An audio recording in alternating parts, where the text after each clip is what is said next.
somebody asked me to make a video about the things that Jesus used to do with his time and with his followers. So one thing is that Christ used to take his followers and disciples, the sick, the maimed, and the thirsting, out into the desert with him, sometimes for a week, sometimes 2 weeks, sometimes 3 weeks, up to a month at a time. And they would fast and they would pray. They would not eat anything at all. And then at the end of the fasting, Christ would milk a yak and warm the milk under the sun, and then bring a bowl of milk up to the mouth of each person who was there. Then instruct them to open their mouth, and giant worms would come out of people's mouths, and Christ would pull these worms out with his hands, and then with a stone hit them hard on the head on the ground and say, "Satan be gone, Satan be done." This would cure people of their ailments, of physical, mental, and emotional issues. And Jesus, he explains that Satan, or Lucifer, has his minions come and affect us, both energetically and physically, through these worms, these parasites. So just like Dr. Hilda Clark explained to us that the cure for all cancers, in fact for all diseases, is to remove the worms from our bodies.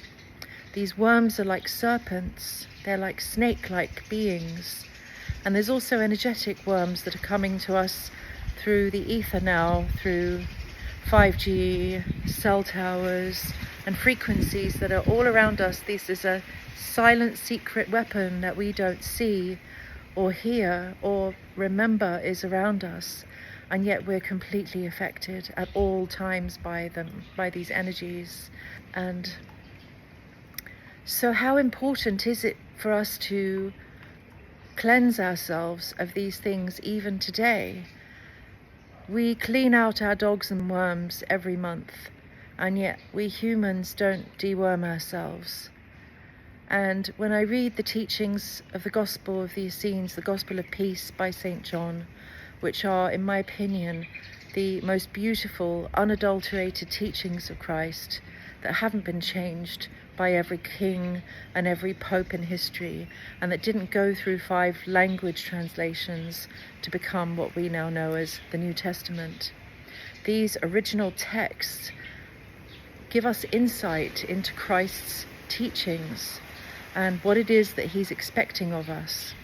So praying, fasting, removing ourselves from the objects of our pleasures for some period of time, drinking a lot of water, breathing fresh air, and allowing ourselves to be blessed by the angels of the air, the angels of the earth, the angels of all of the elements. This was a predominating theme in his teachings.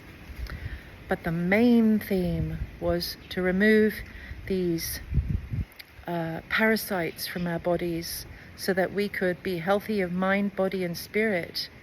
Because when we're free of Satan's minions, we are free to think of God. We become a holy vessel. And Satan's minions know this. They know that if they dirty our vessel, it makes it that much harder for us to seek and find the kingdom. So let us understand these teachings. If you don't know this book, it's called The Gospel of Peace by St. John. There's 4 books in the series. I highly recommend them. They changed my life. I read them over 35 years ago, and many of the teachings from within those books are also inside of my book, Woman in Red, Magdalene Speaks. And I really go into it in quite detail, along with many other things that I discovered of what they do and what they did with their followers to help them, to assist them in their journey of seeking and finding.